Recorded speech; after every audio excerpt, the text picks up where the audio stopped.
Hey, I want to welcome you to Beyond the Message, where we are going to continue diving into the priesthood, looking at week 2. I'm Bob Pittenger. And I'm John Plum.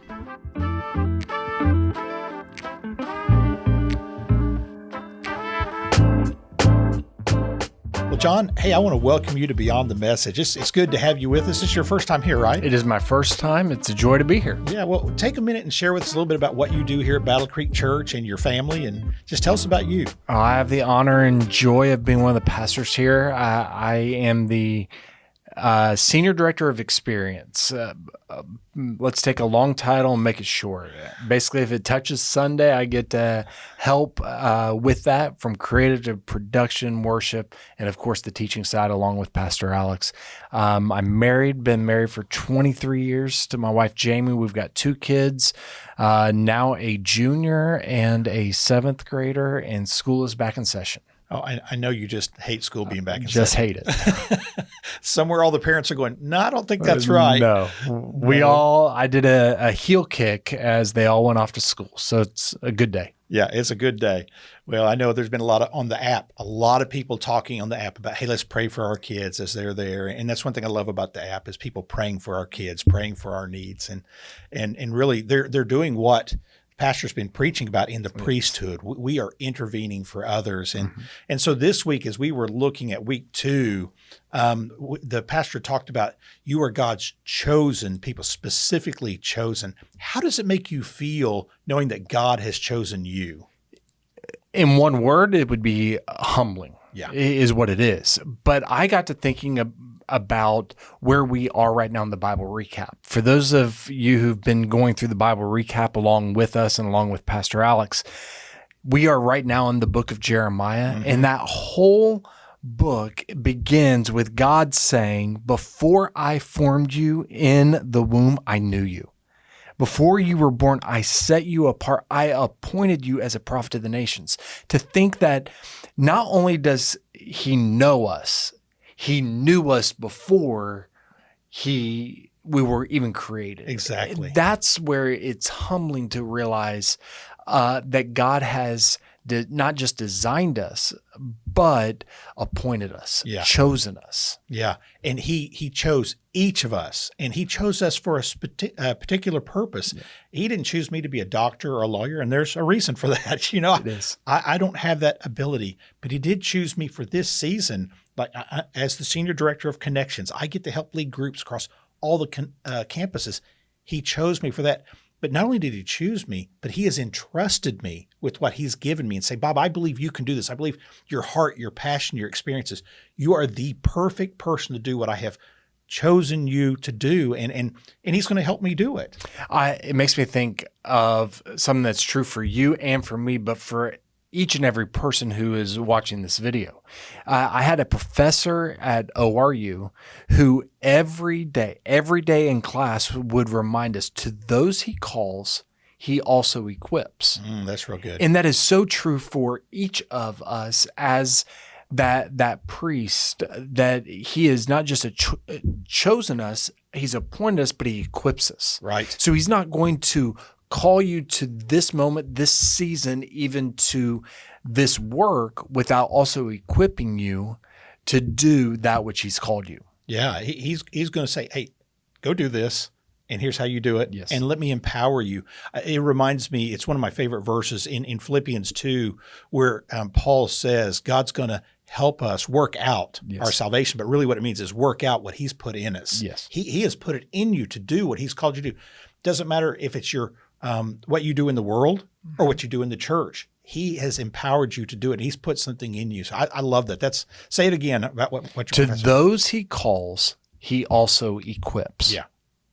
That's those he calls, he equips. You need to write that down. And so when you're doubting yourself, pick that up and read it, because that's going to be a good reminder. So, we're all called, but as a church, as a body of believers, we work together. We're connected together. And I remember when my son was little, we would buy him at Christmas Lego sets. And they're a little bit different from when I was growing up. But the Lego sets now, you can get a DeLorean from Back to the Future, or one of the White House, the Washington Monument, Big Ben, whatever it is, you can get those. So how, as a group of believers at Battle Creek Church, how does it help you understand how we're connected when you think about it with the Legos illustration? My son grew up with Legos. My Legos set when I was his age came in a red tub, all just in together. Oh yeah, and that's how it was. But I love thinking about this in terms of Legos. I read a book where it was talking about the origin of Legos. And they make the point. Have you ever tried to play with one single Lego? You can look at it. Mm-hmm. You can hold it, but that's all you can do. Right.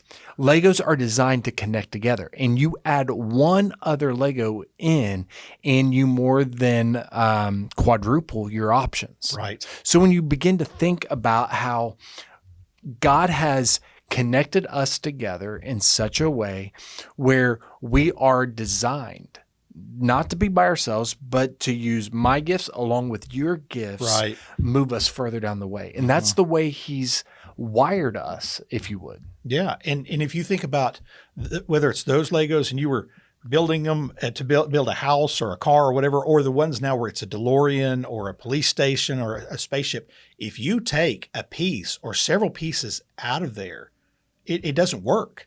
You need every single piece of those Legos to make that DeLorean, to make the White House, to make a spaceship, whatever it is. And if I'm not doing my part, the church suffers. And that's why as we work together, we're able to do so much more and build things that really we can't do on our own. You know what I love about the current Lego sets are they come with say 250 up to 1,000 pieces, but it's not thrown into the box or the tub like we had. They're broken down into packages. Yes.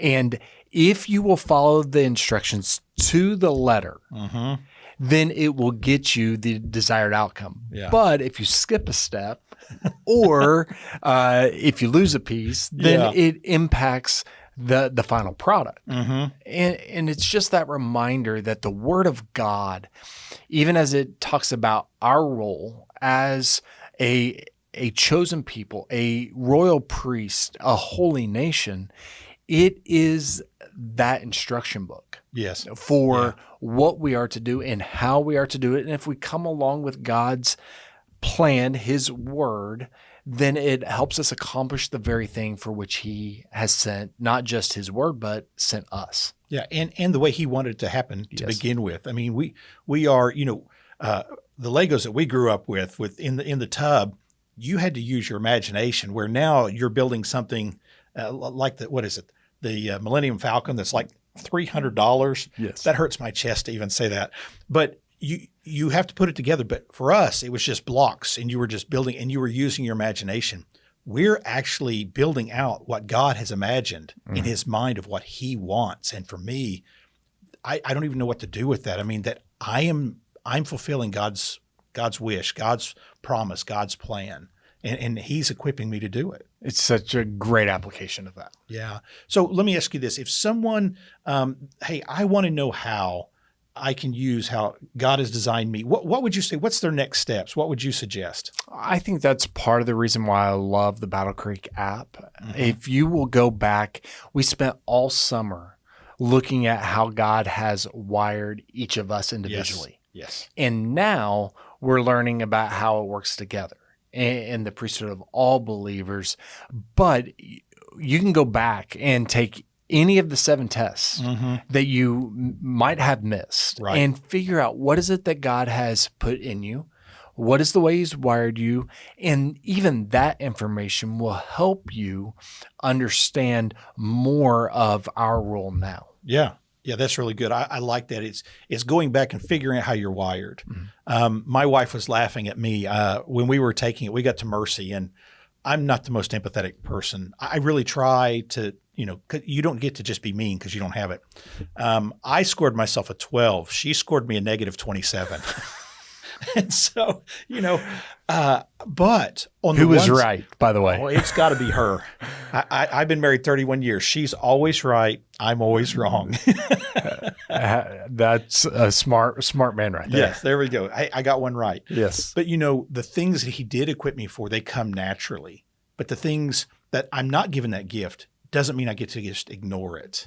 And so I think going and taking those tests, seeing your strengths and your weaknesses, these are going to be easier to build than these, but we still need to shore these up to make sure that we are being a well-rounded person. And I think not only taking those tests, but if you're not too sure what to do, man, if you have a passion for preschool or elementary students, you like greeting people at the door or waving at the parking lot, anything that you see, leading a community group, go talk to one of the ministers on your campus, talk to your campus pastor. If you're not sure who to contact, email me at groups@battlecreekchurch.com, and I would love to help connect you with someone at your campus that can help you find your spot, because you are God's chosen people. You're a part of us, and when we work together, we can do so much. I mean, every year for how many years? We're baptizing what? 500 or more people every year. We're sending people to Egypt and to Israel on trips. And we're sending students all over the place because we work together and we're all built together. And as we do that, there is no doubt we're going to be able to accomplish great things as a church. I think it's that reminder that as we discover in many ways how God's wired us, it helps us better understand how we can best represent God to others and help redeem them back to Him. Yeah, that's good. That's really good. So listen, after you finish watching this video, whether you're watching it on the Battle Creek Church app or you're watching with your community group, there are 3 or 4 questions below for you to dive into as a group or by yourself, or get a few friends and just talk about what it means to be God's chosen people.